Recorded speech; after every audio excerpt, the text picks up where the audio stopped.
All right, Thursday edition, Hot Ice, September 8th. Everybody's focused on the NFL, rightfully so. We're still giving out baseball winners. The hit parade is at its highest units, 17.9. We may have the biggest guest in show history, 20% chance. Kind of threw that out there late. We'll see how it goes. Carl, Mississippi State, huh?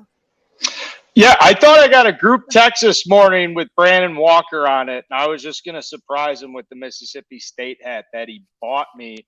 Or I don't know, he didn't buy it for me. It was He a Benny definitely the didn't Jet. buy it. No, it was a Benny the Jet moment out of the back pocket as we were walking into Rosenblatt for a Mississippi State game. I was tagging along. He was like, "Hey, you're gonna need this," and I was like, Yeah. "Whoa!" It was Hey, fucking. That was a sweet move. So shout out Brandon Walker.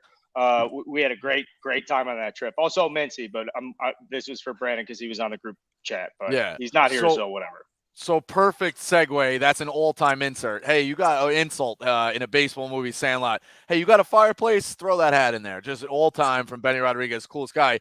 Speaking of insults, the Blue Jays. This is good. We like the drama stories. I just talking about it before we went to camera. You know, we want to mix in a lot of these guys when their teams are in the headlines. Unfortunately, the Mets and Yankees have really just kind of been the headlines all year. It's been very tough. Orioles here and there, but we don't have a Mariners guy. If you're in Seattle, like, hit us up. I don't know. But Blue Jays, Orioles getting a little skirmish the other night. Brian Baker, pitcher for the Orioles, used to pitch for the Blue Jays from 2018 to 2021. An unnamed chirp from an unnamed player, or I should say an unnamed player, gets a chirp as one of the beat reporters reports it, and says that he was in the clubhouse and heard the best thing that guy ever did was win the March Madness pool. Ev is a wise ass. Carl is a wise ass. I am a wise ass. Where do we stand as far as this being like chirp rank, 1 to 10? I'm going strong like 8. Strong like 8. I think very solid chirp, very good chirp. Very especially the ones obviously that's not one of those that's like obviously you're gonna understand it, but obviously I'm sure the clubhouse got a great laugh out of that. The guys that really know, they watched this guy give up run after run after run in the mound. He took like a few bucks from the March Madness pool back 3 years ago. That's all they can remember about him. I think very strong, very solid. Carl, what do you rate it? Yeah, it is very big league in every sense. I'll make a comparison real quick. The other night, Nico Horner made just like a play that Mrs. Carl was like, "Oh my God, I can't believe that." I'm like, "No, baby, that's big league." And I think this is exactly the type of chirp where it's like it's big league where the people around a clubhouse, like to them, that's just average shit. That's just the way they go. But guys like us on the outside are like, "Oh my God, that's cold blooded." Like you just don't have the perspective. But I guarantee you, in the big league clubhouse, like this is a run of the mill. This fucking chirp. There's probably 500 of these things flying around every single clubhouse every single day. And when you get a good one like this and it flies out, because those guys, it's just such a closed door environment. So like when it's not that these guys aren't sharp, witty shit talkers. It's just we never get a taste. The public really never gets a taste of the type of stuff they're talking about. So just instantly, this guy going to a March Madness bowl. He threw one inning for him. They let him go.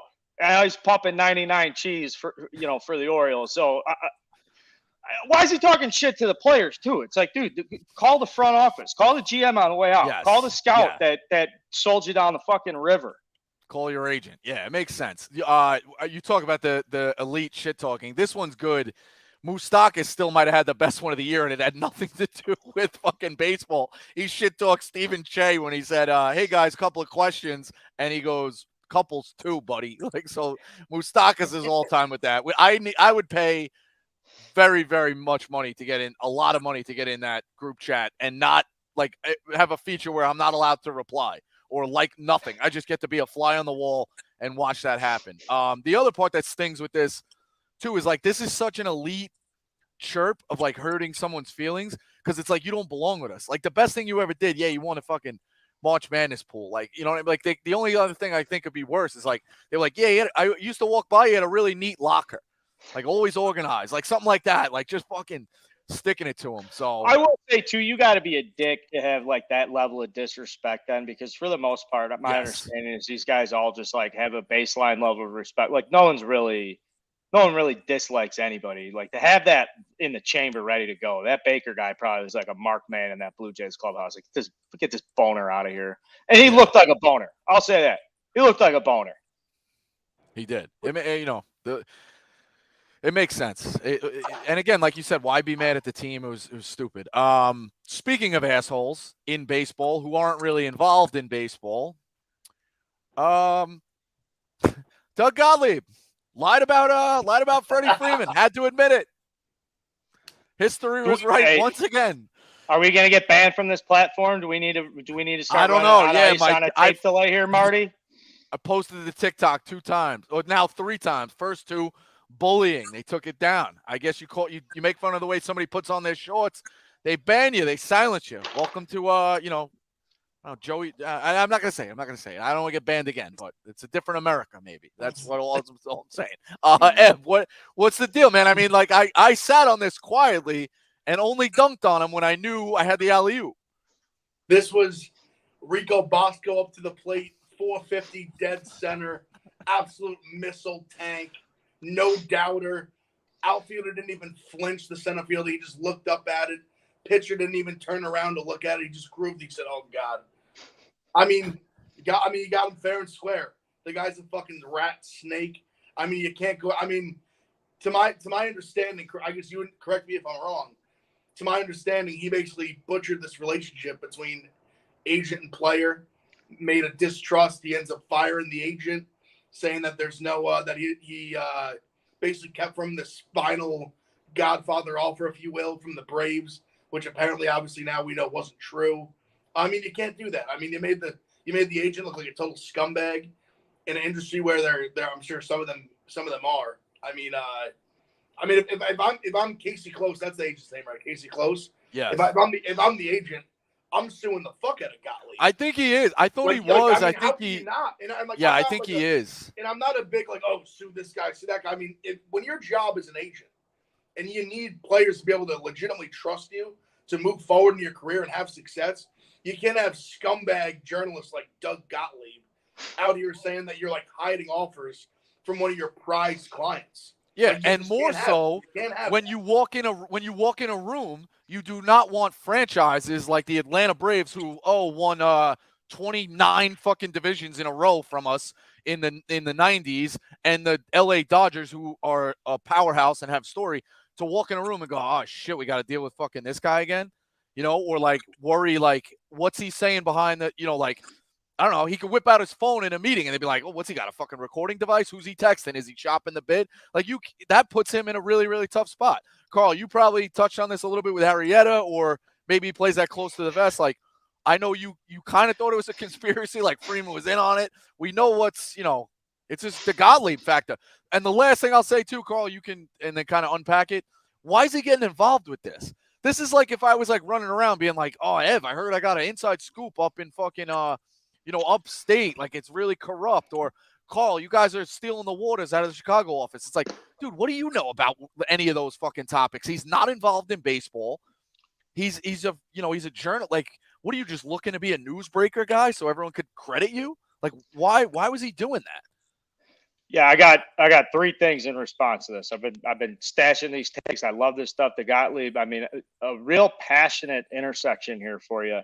Okay, first and foremost, this is obviously like a Casey Close is kind of fucked because he was in the sweet spot where like Scott Boras is like the only agent anybody knows. And there's like all these guys walking around repping big contracts, living sick lives.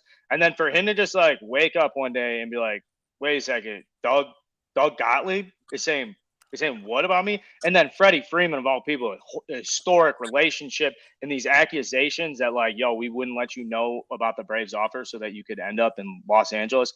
I mean, extremely heinous stuff. You ask, why would Doug Gottlieb be doing this? The lowest level to me of like sports media, other than the top dogs, and one of which is a fucking enemy of yours and as such an enemy of mine, unless you're one of the top dogs in breaking news, like, it's just like the pit of that, the scum of that. You got guys like Doug Gottlieb walking around sniffing a sniffing a Casey Close story just because it's like, man, if this catches on, I could get a couple thousand retweets. Like, Dougie, man, come on, I'll get you on Cameo with me. Come on, look, what are we doing here? Like, get serious for a second. You know, it's a trash thing, and you know, I forgot what the third thing was, but I was rolling, man. I know you hate Doug. Oh, you know what? This is the third thing. The fact that you get banned from social media for criticizing a convicted felon, there's no carve out, there's no exception. Like, we're all just walking around. This is 1984. Are you kidding me? There's no concept of like, yo, this guy, maybe he's still atoning. Maybe guys like Rico are part of the public, you know, accountability factor that make this country so great, and that they just want to silence you is a bunch of bullshit to me. So, dude, and like, people are always like, why do you hate him? It's just his whole attitude has been smug. Like, I've seen him talk about Notre Dame players for football who get suspended, and he's like, yeah, you know, like, like he kind of toes the line. Like, he's like, I was in a similar situation, and, you know, I could see it. Like, and then the same thing, like, he's cringy on TV. You know, Jay Williams, this is another one too. Jay Williams fucking hates him. Good. When he went to ESPN, he used to make him try to look bad. Like, Williams would sit, like, a tough name. You know, Williams would like mispronounce it or whatever, and he would like be like, he would correct him like right on the spot. Jay Williams has openly said, I fucking hate this guy. That's just what he is. He's always looking to look smarter. He's always fucking cringy. He's had the TNT moments. He sucks. Stay out of baseball. Leave it to us. Maybe the meanest thing I could say is if there was somebody to play him in a movie, we'd go back in time. We'd cast Eric from Billy Madison. Like, that's like throw the jet black hair.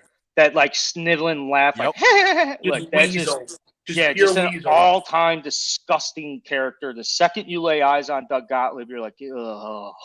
And here's another one too, just because I study everything that he's done. There's a clip, I found it, and I had to go screen record it. He did a spot on his thing years ago that was like when he was right out of college. Somebody was like, hey, you know, you want to bet on some games? Like, you obviously know Oklahoma State, like, you know basketball. You play Division I basketball. He's like, all right, yeah. He goes down like $500 or $600.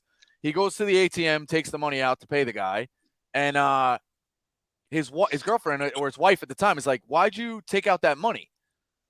You know, he's like, oh, I lost some bets. She's like, that's pretty stupid. And he says that. He goes, gambling is stupid.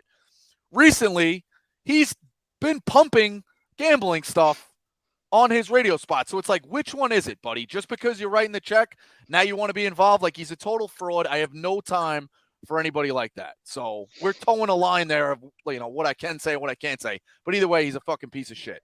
I don't even, yeah. Can we not say his name? Can we come up with something else? It's every time I say it, I just feel like I'm losing a little bit less steam. Yes, you know. Yes. I'll think of something. I'll think of something. Sticky fingers is usually what they like. They like sticky fingers. Sticky fingers, yeah. All right. This is a Diamondbacks podcast. That is Royals, Royals, Diamondbacks, Orioles, John Means, and Sticky Fingers. Fuck him. Exactly. So, all right, dogs of the day. I think it's pretty slim.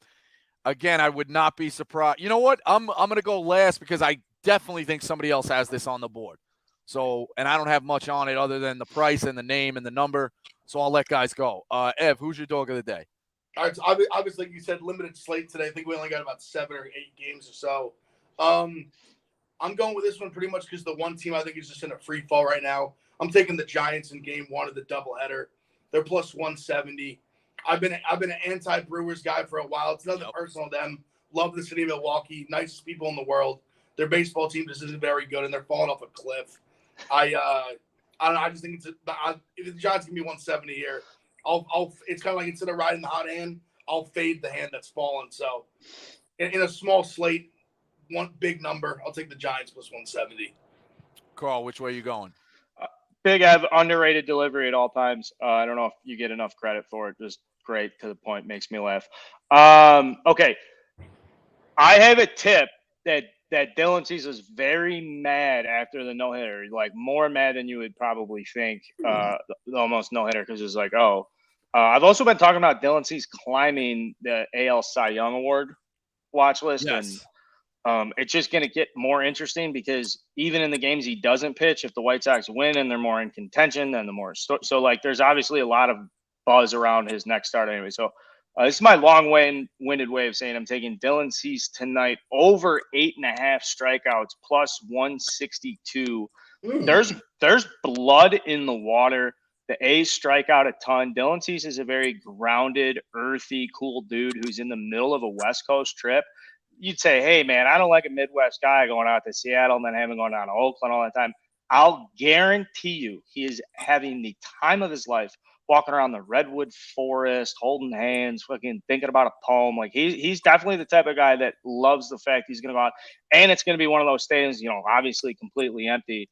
And I think it's just like the perfect setting for him to go out and just dominate, because also he's a feel guy. He's like a momentum start to start guy. You saw it earlier in the year, like 15 starts in a row, like once he gets rolling. So like the fact he is coming off his best performance of his career, I think means I think another great one's coming. So Dylan Cease over 8.5 plus 162. Listen, if you can't take an outright dog, and the dogs have not been great to us. I mean, the Diamondbacks had a 5-0 lead Tuesday night. It collapses. Like, if you don't love the dogs, go get a plus sign. I like that with the strikeouts. I actually looked at that as well. And now I know he's pissed off. That's even better. The one I thought somebody was going to give out is the Marlins plus 115. Now, this is a tough spot because, You want me to say it? Well, let me give mine, and then honestly, I might cancel the bet. So Alcantara with a plus sign. It goes against me because I want Zach Gallen to win the Cy Young. So I kind of need Alcantara to fall. He has been falling. Philly hits him. You know what? Cancel it. No. Yeah. No.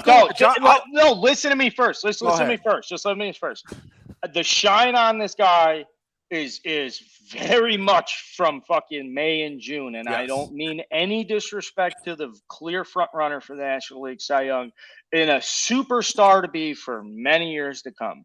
It's just like we're at the point in the year though where you're like, oh, plus sign next to his name, like that's got to be something fishy. Like the Phillies are super hot though. Like let's just look for a second. It's just off the cuff. I mean, second half ERA is 3.96, which is still good. I mean, sub 4, go out there, compete and all that stuff. Maybe a tick above league average, but last 3 starts, he's in the Patrick Corbin territory, 6.96 ERA, including his worst start of the year. He had a 21 game score, which is scored on a base of 50. If you go up 50, down 50 for basis of comparison, his best game of the year would be like an 85. He posted a 21 his last time out, had a baseline 50 the second to last time out. The start before that, it was a 31. So he's just kind of reeling, and I don't know if it's like, no, I just don't know enough to be like, all right, you know what, though? He bounces back in these moments because, to my understanding, a lot of his stuff has been just like momentum rolling hot. So I could just be blowing hot air, but I don't automatically love plus 115 next to his name. No, listen, he's got shelled out of 2 of his last 3 starts. I saw that. You're right. I guess I fell for the trap. Like, let's educate each other, cancel it. I'll go with the Giants. I just think it's smarter. You're right. I shouldn't have been on the right side. Ev is now probably panicking because I'm on the Giant side. I'm going to put my Ohio State. Hop on the train, brother. All right, perfect. Ev, can you arbiter that? Is that fair? I think he's right. What? As far as Alcantara. Do you think that because yesterday our last show I made a point about Blue Jays Orioles. I saw you make a face because I doubled down. I zigzagged, and I saw you make a face ooh, I don't know about that one. And then the Orioles won that game. Did you make a face while I was doing that? Me? No, I know. I actually I agree with you more. I know not the Marlins. I know the Phillies have hit him a little bit. He has I agree he hasn't been as good in the second half. That's why it was one I looked at and stayed away from. I just Alcantara just hasn't been kind of the same guy.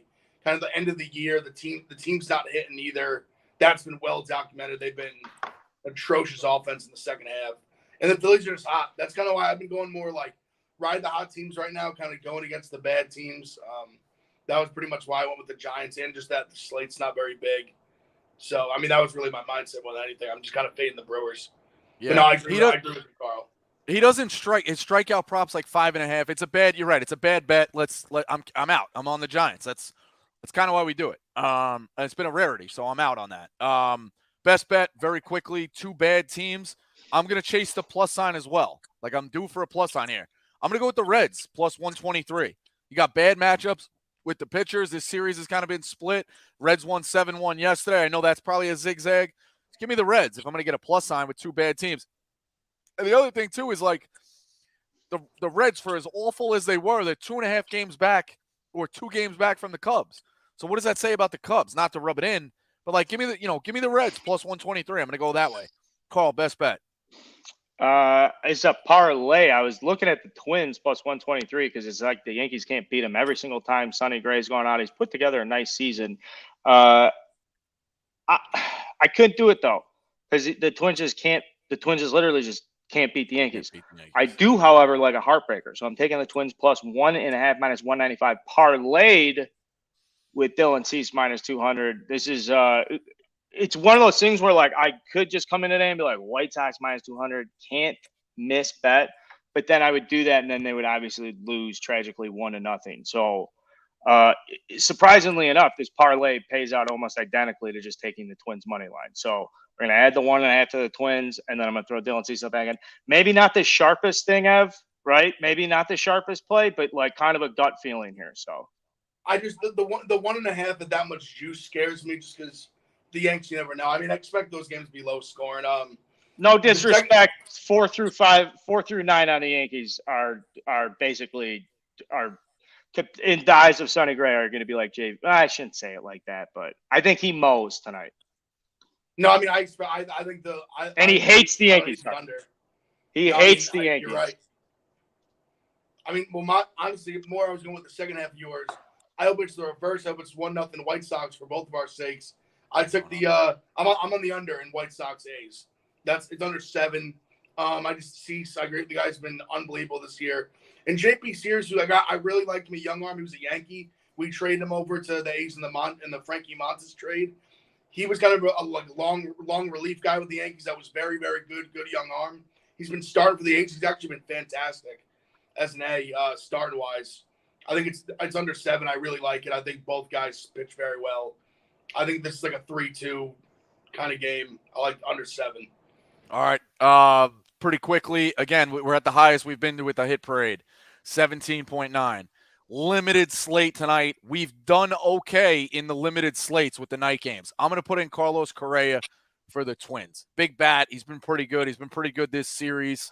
If the Twins, you can't really rely on to go get a ton of offense. Give me a guy who's got a lot of offense. I'm going to put him in. Ev, who are you putting in? We're going with Judge next. He's hot. Best hitter in baseball. He's hot. Carl, who you got to round this out? We do have a price. I'm going to take Jose Abreu, White Sox, against JP Sears, who has an abnormally low home run rate surrendered. So I just like Jose Abreu staying there and just driving nice line drive right center field first AB. And I'm going to get the green text in the group chat from Rico. I like best part of the night. It is. I like competing with who gets it first. It shows me like who's got the screens going faster. I'm usually on the stream. I think Ev's got the package. I think he's won so much. He's got the fucking package. So he's live and I'm on the stream. I'm half a second behind him. It's bothering me. One day maybe I could get there. I just settle with MLB TV. But it's plus 230. So this will put us at plus 20 if we get there. North of 20. That's the next milestone. That's the next milestone, that boys. That feels good. That's where we want to go. So everybody, listen, you got the NFL on tonight. Everybody get in on the hit parade. Chase the plus signs. We can get it going. Carl, close us out. I think it would be interesting based on the success of this, if we could run some kind of special promotion that intersects a lot of interest, maybe some high rollers thing, or like people who want to put like, $1,000 on like a hit parade as like an anniversary or something. We throw like a big party, maybe go down to 11 in Miami. If anybody knows anybody, cut some lines. I heard that's an interesting place. Got a couple extra Miller Lights. That to me is something I'm very interested in, is like how much promotion can we get on something? Because from our end, right, people are like, hey, you shit, you picked the Cubs today, you're an idiot. Talk some shit to plus 17.9 units on September 8th. We got college football, we got Thursday night football coming. You want to talk profitability? There's like the three of us coming together. I don't know what the mythological or folk tale is about, like whatever it is, like Captain America's. No, Captain Planet or some shit. Like maybe in our own individual rights. Exactly. In our own individual rights, we are who we are. We're simple men, but together, the three of us, this hit parade thing. This thing is so deadly. Again, I think one of us is going to get taken out. Listen, baseball's tough. And I'll close out with this. And our records are, up and down. You get hot. I know I was killing the best bets. Ed was hitting the dogs. Carl's giving out great information. We all go hot. We all go cold. But on this show, we've now put together a hit parade parlay at plus 17.9 units. Carl is moving the line with Dylan Cease in the last week from like 260 to 103. On Cinco de Mayo, Ev is like, yeah, this is the best number you're going to get with Aaron Judge. That's Cinco de fucking Mayo at 12 to 1. We're on the Diamondbacks, who've been a plus dog. We said the Brewers were frauds. We're watching the games. We know what's going on. Dial in for the last month. Get behind the hit parade. Maybe we go get you 5-6 units in this month alone, and everybody collects. That is I'm on a missive type week. I've been lecturing Frank about the fucking Mets. I'm fucking lecturing people about baseball. I like this. I need. I feel like Joey B with the with the flames behind me and riling everybody up. So. On that note, bet the hit parade, and we're going to head out. Rico, great job today, buddy. Thank you.